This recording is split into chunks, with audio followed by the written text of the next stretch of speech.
And a very good Sunday morning to you. This is Local Issues, Real People, a public affairs broadcast of Piedmont Communications. I'm your host, J.D. Slade. We're in the holiday season, and a lot of people they're having a good time, and they're smiling, and they're living it up. But there are some people who are not going to be smiling this holiday because it's like they've had a personal loss, a personal tragedy. And before I get to my guest, I can tell you where this starts. In 1968, I was 13 years old, and my mom was decorating the house for Christmas. And it was like 8:30 at night. The knock came on the door. It was a telegram. And Mom got the telegram and looked at it, and that was the end of the decorating for the night. And from that day on, until the day she passed away, years later, Christmas was never the same because of that one incident. It happened on the 13th of December. We'll never forget. My guest this morning is Craig Wilt. He is with Hospice of the Piedmont. Good morning. Well, good morning, J.D. Okay, let's go ahead and start out. And let me ask you, tell me about Hospice of the Piedmont. Sure. Well, the mission of Hospice of the Piedmont is to positively transform the way people view and experience serious illness, dying, and grief. And Hospice of the Piedmont empowers a person to live the last weeks and months of life as fully and as comfortably as possible, with dignity and with an emphasis on pain and symptom management wherever the person resides. And that's whether at their home or in a skilled nursing or assisted living facility, at our hospice house or our Center for Acute Hospice Care. And Hospice of the Piedmont also provides guidance to family members on how to care for both our palliative and our hospice care patients. And we do this by addressing the physical, emotional, and spiritual needs of our patients and their families through our interdisciplinary team that consists of physicians, nurses, home health aides, social workers, our chaplains, our specially trained volunteers, our death doulas, and through our bereavement or grief care counselors. Which brings me to the next question. What is the goal of bereavement care services? Our bereavement or grief care services are designed to provide help to persons as they deal with their experience of loss. And the goal is to empower persons who have experienced a loss to move through their grieving process toward a healthy adjustment to the many changes brought about by the death of their family member or a friend, as well as to help grieving persons recognize that there is hope and that they have strengths to draw upon.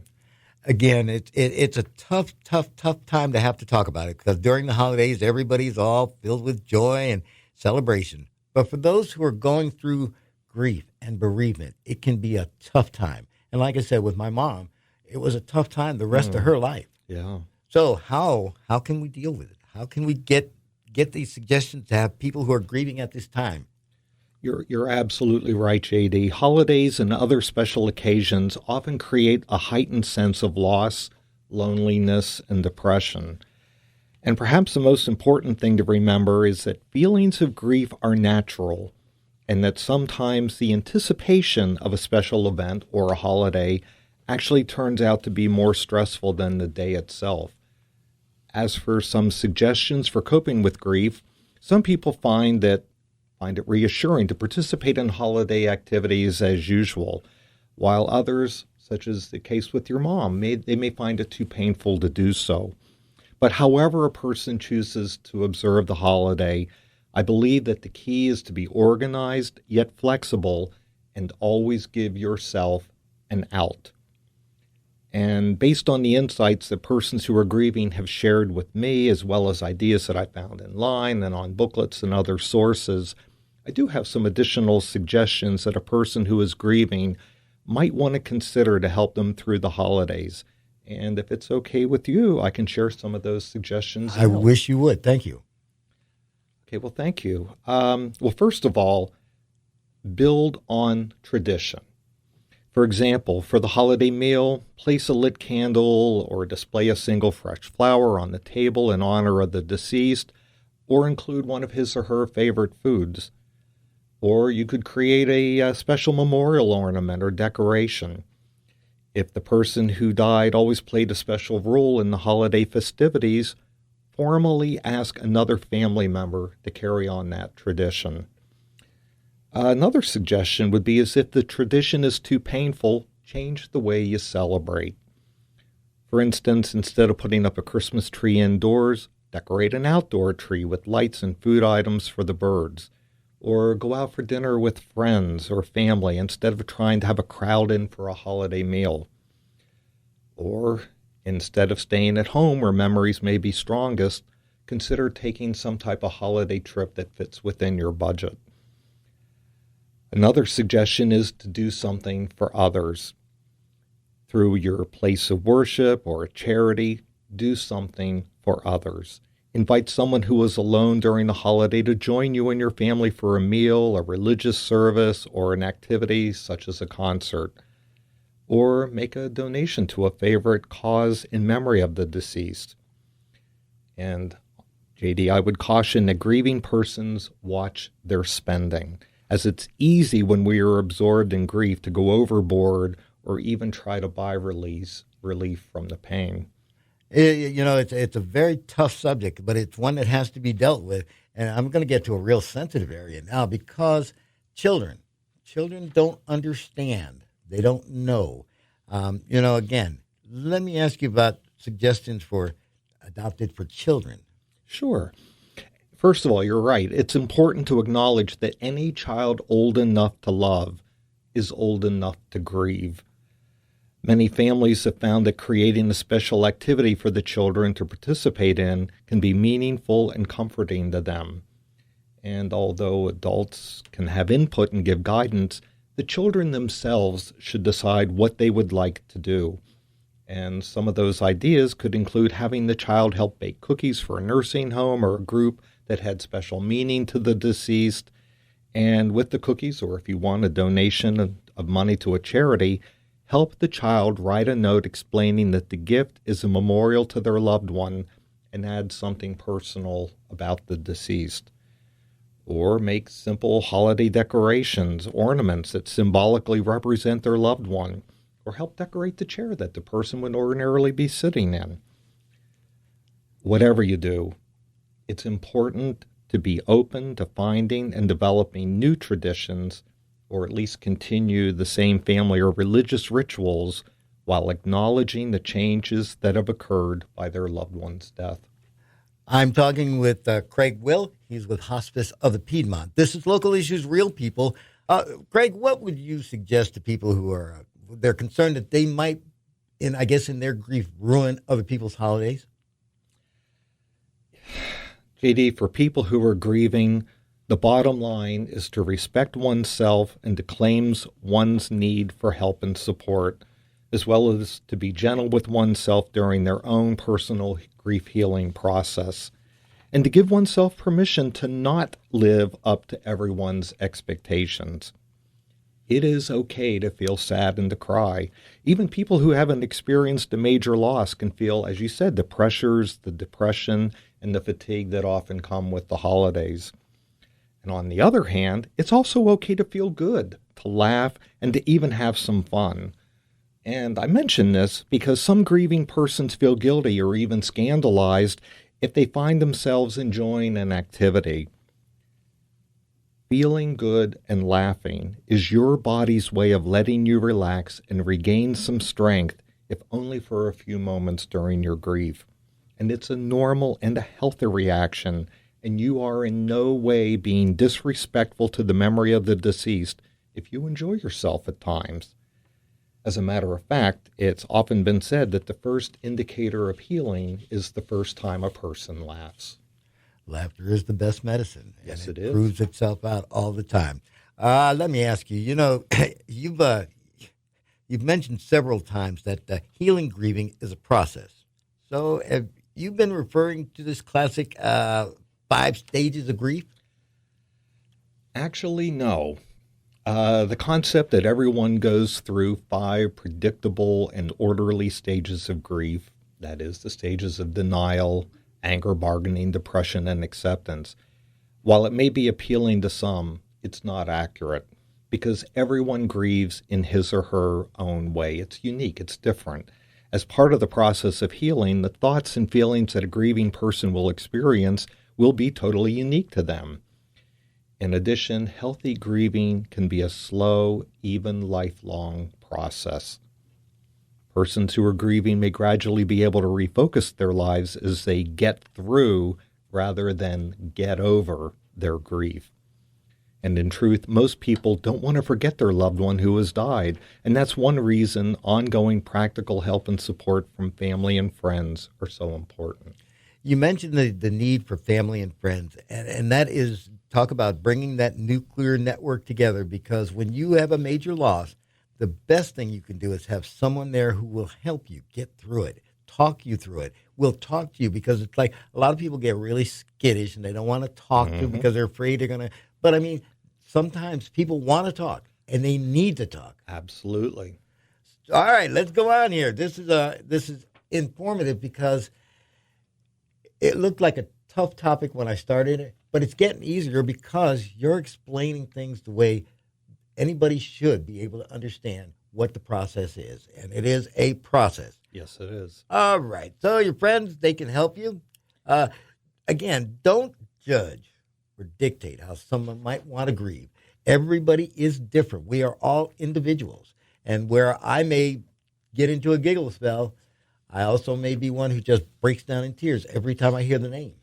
And I should be allowed to do that. Absolutely. You've earned the right.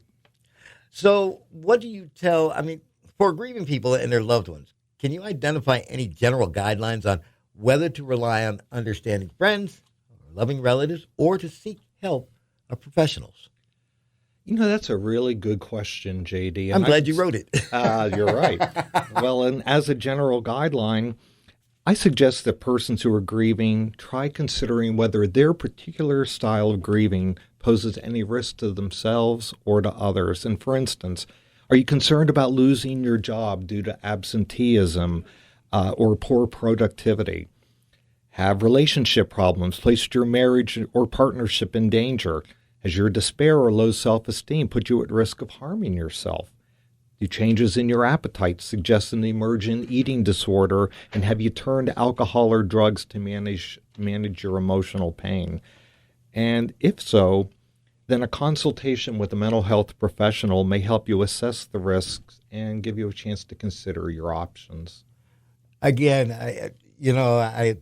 it seems so simple. It's right there.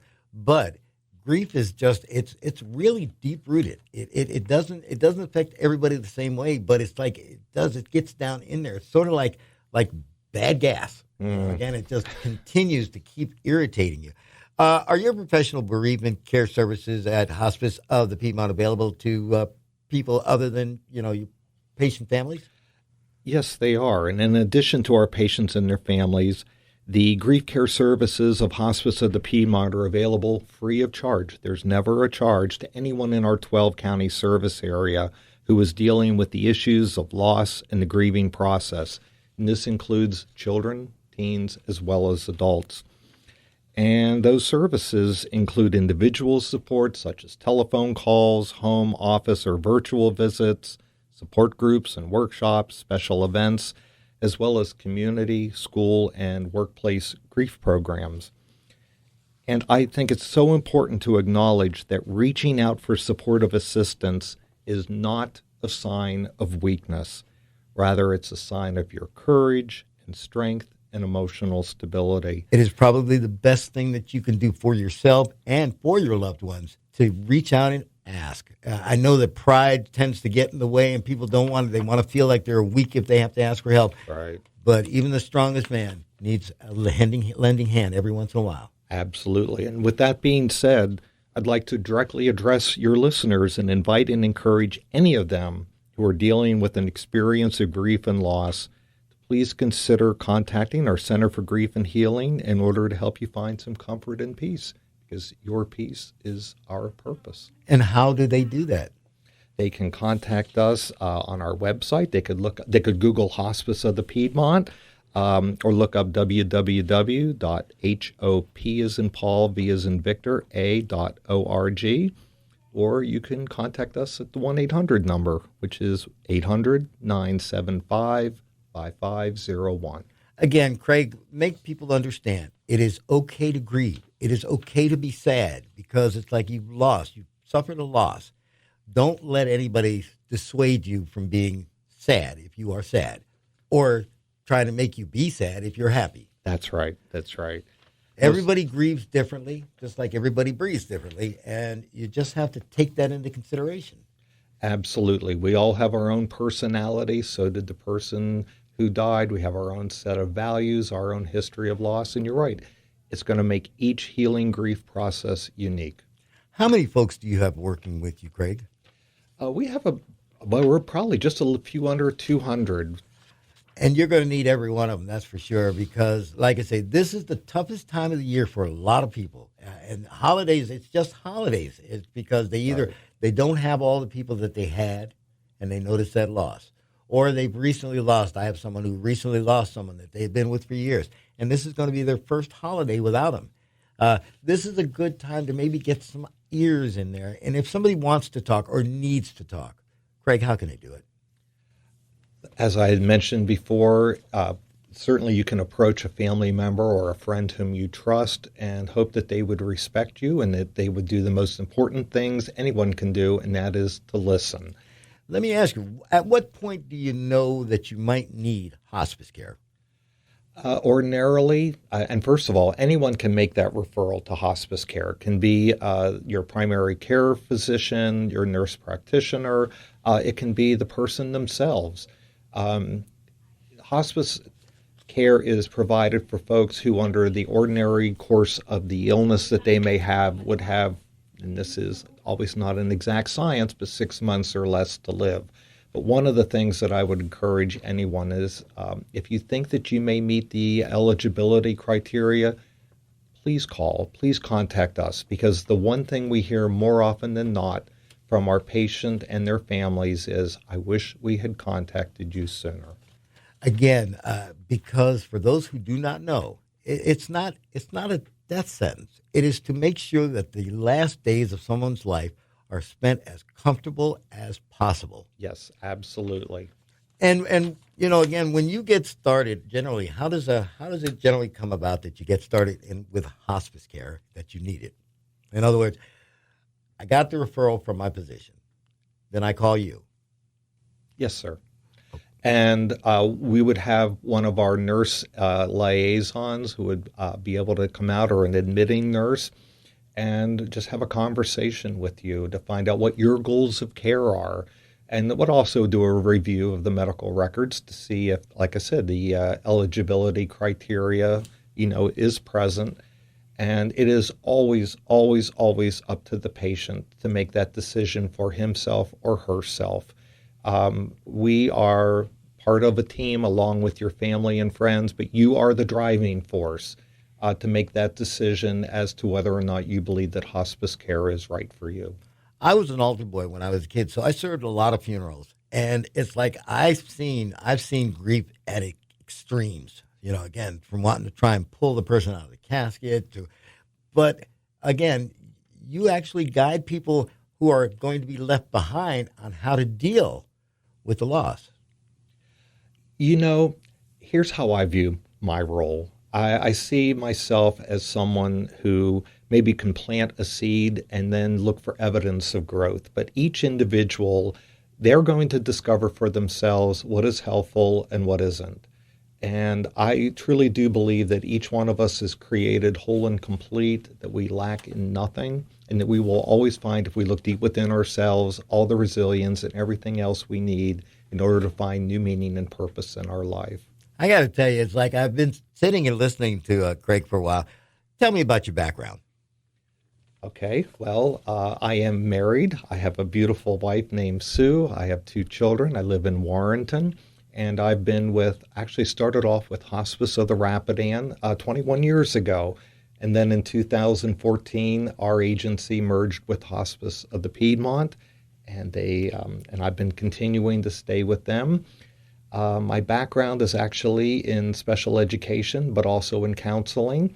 And a lot of folks probably don't know this, but I also did a lot of missionary work, both in the United States and overseas. I don't know why. I'm not surprised. I really am not surprised, because number one, your temperament comes across that way. Again, how do you do it? I mean, see, my problem is that I can identify with people and I can be sympathetic almost to the point of ridiculousness because I feel their pain. And it's like someone has to stand there and not necessarily feel their pain, but understand their pain and the pain they're going through. And that's a tough thing to do. I will tell you that as much as my education has benefited me, we know that a little bit of experience can blow out a lot of theory. My best educators have been the bereaved persons with whom I've been privileged to work with, because through them, it has given me that confidence, and that which I can express and share with newly bereaved people, that no matter what it is that you're going through, the very fact that you and I are having a conversation demonstrates to me that you have a 100% success rate in having dealt with everything that you have faced up to this point, and you will be able to get through this as well. And, I believe that that's probably the most important thing, is just to reassure folks that there is hope, and that, again, if you look deep within yourself, you will find all that you need for healing to occur. Craig, it's like I've been listening to you, and as I've been listening, I hear my very first boss in this business. His name was Arch Harrison, and Arch was very soft-spoken. You understood. You listened to what he said. And he would be yelling at you, actually yelling. He didn't yell, but he would be criticizing you. And when he was done, you would be going, yes, tell me more, because it wasn't critical. It was helpful, substantive. So, and again, that's the kind of nature that you have to have, because you have to deal with people who are at their absolute worst as far as where they are emotionally. And that's got to be a tough job to do too. But you also see people at their very best. You just find, to me, some folks who truly are heroic, very strong, very courageous. And as I had mentioned earlier, anyone who would reach out to support already has demonstrated that they are making decisions and choices toward their own healing. And that, again, gives me that confidence that they're on the right track. Craig, before I let you get away, it's like I want you to go over everything possible as to how Hospice of the Piedmont helps people, what they can do if they need to be helped. If they need your help, how can they get it? So it's on you. You got all the time you want. Well, thank you. I think the most important thing that our interdisciplinary team does is we listen to the patient. We listen to their concerns. We listen to their aspirations, their hopes, as well as their fears. And that our interdisciplinary team, again, of the physicians, nurses, social workers, chaplains, volunteers, grief care counseling, our death doulas, we work together to be able to meet the needs of the patient as they identify those needs to each one of us. And that can be through medical treatment, through the provision of medical equipment, medications, the nurse and doctor visits. But what I found is that a lot of individuals can be very heroic and deal with a lot of the physical pain, but often the emotional pain and the spiritual pain. Sometimes they can be as difficult, sometimes even more challenging. And whenever you feel like you are alone, that is just, that's a crushing weight. Yes, it is. And that's why I wanted to bring that up, is that I want to make sure that, our chaplains, our volunteers, our social workers, death doulas, because they deserve, equal credit along with the medical professionals, because it's a holistic approach.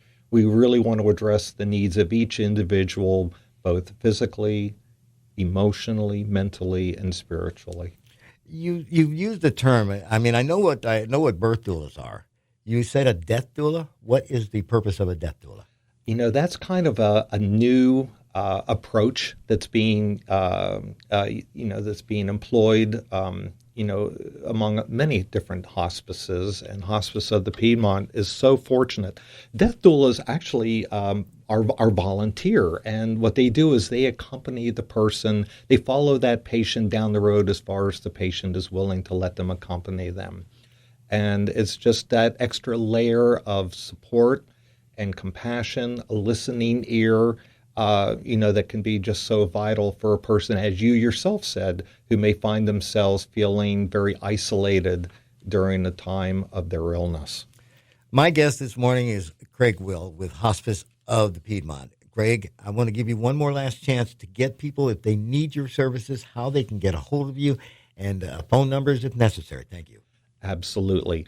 The easiest way I always find when I'm looking for something is I go on Google and just type in Hospice of the Piedmont, and you will find all of the contact information there. The actual site is www.hopva.org, and our 1-800 toll-free number is 800-975-5501. And for folks in this listening area, we also have a local number, which is 540-825-4840. My guest this morning has been Craig Wilt with Hospice of the Piedmont. Craig, it's a difficult job that you do, but it is a necessary job. And, of course, hopefully you're making it a lot easier for people to be able to handle, well, the final curtain. And, I also, and I know this sounds like a cliche, but it is so true, is that members of our team, we receive as well as we give. And for myself, just by having the honor and the privilege of working with bereaved persons, again, not only does their example of courage and resilience, is an example to me, but on a personal level, too, it helps me keep my life in order. It helps me to redefine my priorities and what I think is important. You learn what's important when you're dealing with this all the time. You sure do. I'll tell you, what we hear most from our patients as well as their families is that they just want to be surrounded by loved ones, to be surrounded by love. It's not so much what they've maybe accumulated in life, it's who's with them as they say their goodbyes. I'll tell you what, I've enjoyed talking with you. And again, I understand why you are so good at what you do. Craig Wilt from Hospice of the Piedmont. And that is Local Issues, Real People for this week. Again, if you need help, Hospice of the Piedmont is there for you. Just go to Google, type in Hospice of the Piedmont. You'll get a lot of information. Craig, thank you so much for being on the show. JD, thank you for the invitation. And that is Local Issues, Real People for this week.